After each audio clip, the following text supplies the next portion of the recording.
Tonga maro ny olona nasaina tao anatin'ny famelabelarana-kevitra nitondra ny lohahevitra hoe Sodoma 7 izay niarahana tamin'ny Arsantsilavy ty sy ny fiangonana Adventiste Ambolok'andrana. Fantatra fa dia mbola itoy ity hetsika ity noho ny fangatahany be sy ny maro.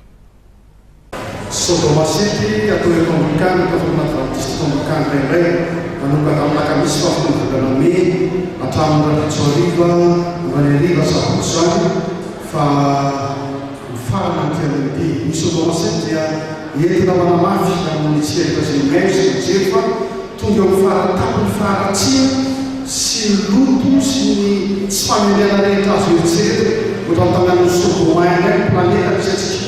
eo amin'ny tsy fankatoavan'Andriamanitra, eo amin'ny fankalana,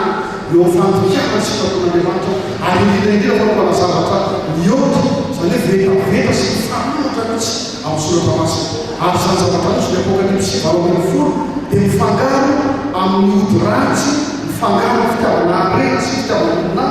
fitadiavana sesa indrisy ohatra ny tena mitranga tao firenentsika mihitsy izany tezara tamin'ny amin'ny Sodoma izany ary izany mahatonga fahamitrana sy faharatsiana antitsy sy afaran'izao ny vahaolana amin'izao tezara rehetrahitan'ny Baibolon'ireo izao dia tsy misy afa-tsy Kristy irery ihany, tsy misy afa-tsy ny soratra masina, tsy misy afa-tsy ny fiverenana eo amin'Andriamanitra eny amin'ny lalana sy ny tany. Miandro tsiraiky izay mijery sy manaraka izao fandarana izao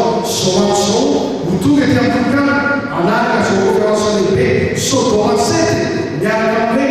fitiavana Kristy no ahafahana mandresy izany rehetrarehetra izao olana rehetrarehetra izao isakariva amin'ny sy fefatra ka hatramin'ny valona tsaka faefana mbola mitohy androany ka hatramin'ny androany faharoapolo volana May ka hatramin'ny fahasivy volana May izany conférence lehibe izany fa manomboka raha pitsoanaratra teo izao tena amin'izay tehiaza ny ota no ny oary ny fahasoava izany hoe fitiavana Andriamanitra fakamandrotana izao rehetrarehetra izao. Miandro tsiraiky izay manita ao tonga teo amin'ny fiangonana Adventiste teo Ambolok'andrana